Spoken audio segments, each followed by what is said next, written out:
Okay, welcome back. Today we're talking about Bernadette Roberts and her idea that as it went for him is how it goes for us, and that Jesus had to manifest what we will only experience spiritually. In other words, we recapitulate his inner life, not his personality or exterior circumstances, obviously.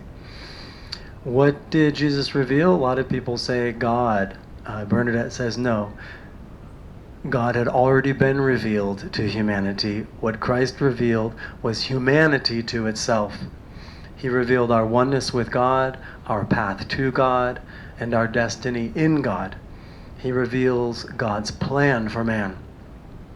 The only reason why Christianity persists to this day is because of this ongoing revelation of Christ to people all around the world at all times, including right now. When he says, I am the way, what does this mean? It means the way it goes for him is the way it goes for us. Just as he gave his whole life over to the transcendent, so do we, like him, and we must live our oneness with God immanent. As we decrease, God increases, so to speak. So this is a new understanding of the term Christ. It's different than the man Jesus. Sometimes she does use the terms interchangeably. It's a little confusing, but I'll try to avoid that. Christ is the mystery into which we are being transformed. We're not being transformed into Jesus. Also, the unfolding of this mystery is our transformation.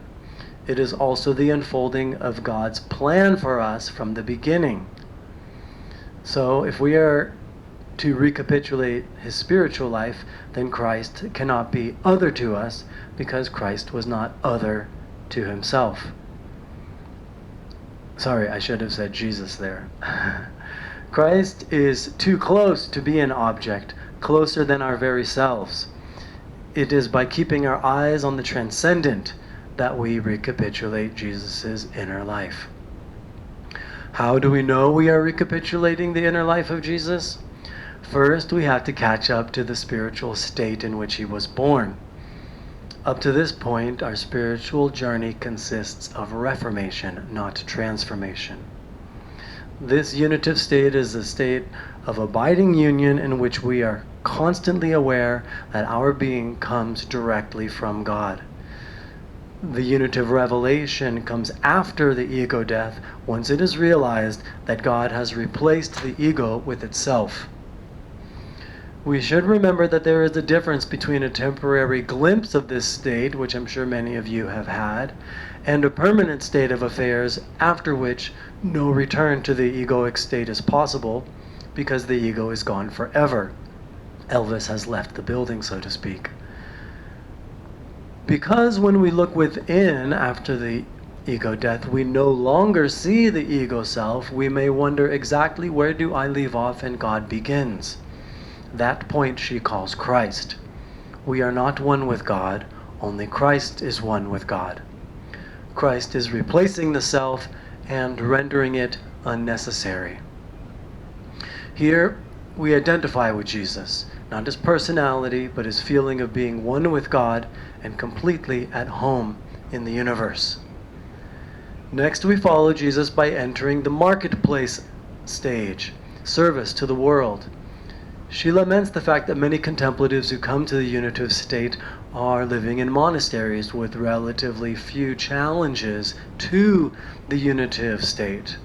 And hence the prevailing view is that the unitive state is the end of the spiritual story. We cannot have more or less of God, but we can have more or less of self. So the goal became for her to give with nothing in it for herself. She desired to forfeit all spiritual experiences. But of course, only the giver of those experiences can take them away. God withdrawing all spiritual experiences, all graces, is the turning point of the marketplace stage. The Logos in the Incarnation fully accepted humanity, and so must we, warts and all. This was not a forfeiture of the unitive state. Jesus was born into that state. Once we catch up with Jesus, we follow his path of self-offering all the way to death. His death was not the death of his ego, but of the unitive state. Indeed, it was the death of all experience, the experience of life, being, energy, feelings, even the experience of having or being a body, as well as the experience of having or being a soul. It is the end of the experience of interiority and exteriority, of space and of time. Here's probably a new idea for you. The true nature of Jesus' death was spiritual, not physical. She claimed that the physical body of Jesus theoretically could have lived on for years after this death experience, which is the end of all experience because it is the end of the experiencer. Obviously, this type of existence is radically different from how things were both before the death of the ego and also after the much later death of the unitive state as it was lived in the marketplace. The question that arose for her was, what is the true nature of this which remains? Imagine for a moment, if you can, what it would be like to have no experience. It would be like how things were before you were born. It's the same as how things will be after you die. She calls this condition of the walking dead, and even uses the word zombie once. She was bewildered that the body kept right on functioning and wondered how this could be possible.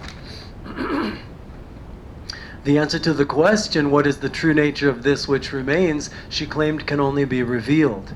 This answer she calls the resurrection. What is the resurrection? Christ said it.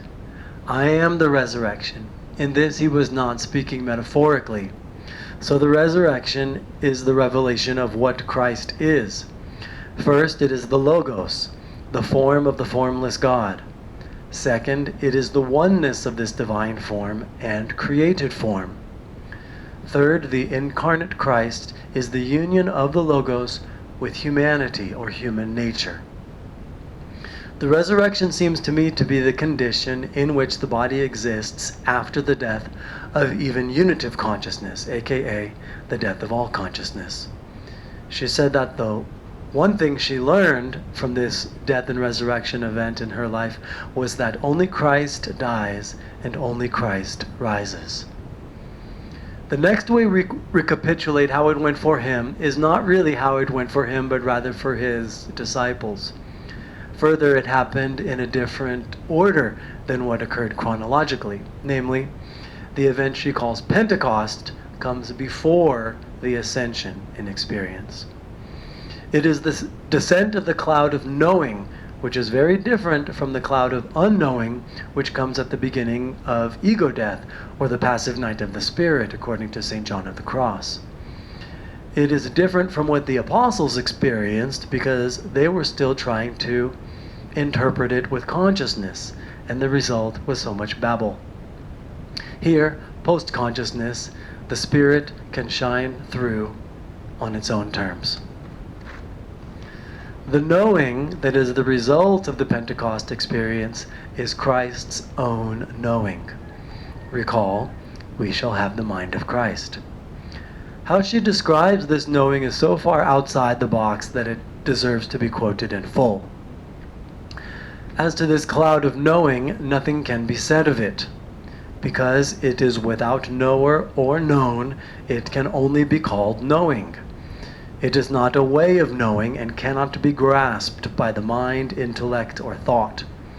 It does not fall into any category of experiential knowledge and does not even have a physical location, such as our head. There is absolutely no way to account for this knowing. We could not even say it knows something. Furthermore, no one could claim it as his own or even a gift. I guess it would be impossible to claim as one's own when there is no longer a who to have it or receive it as a gift. To what does this knowledge pertain? The sole concern of this knowing is ultimate truth, the truth of God and God's plan for man, his life, journey, and ultimate destiny. It has nothing to do with anything else." End quote.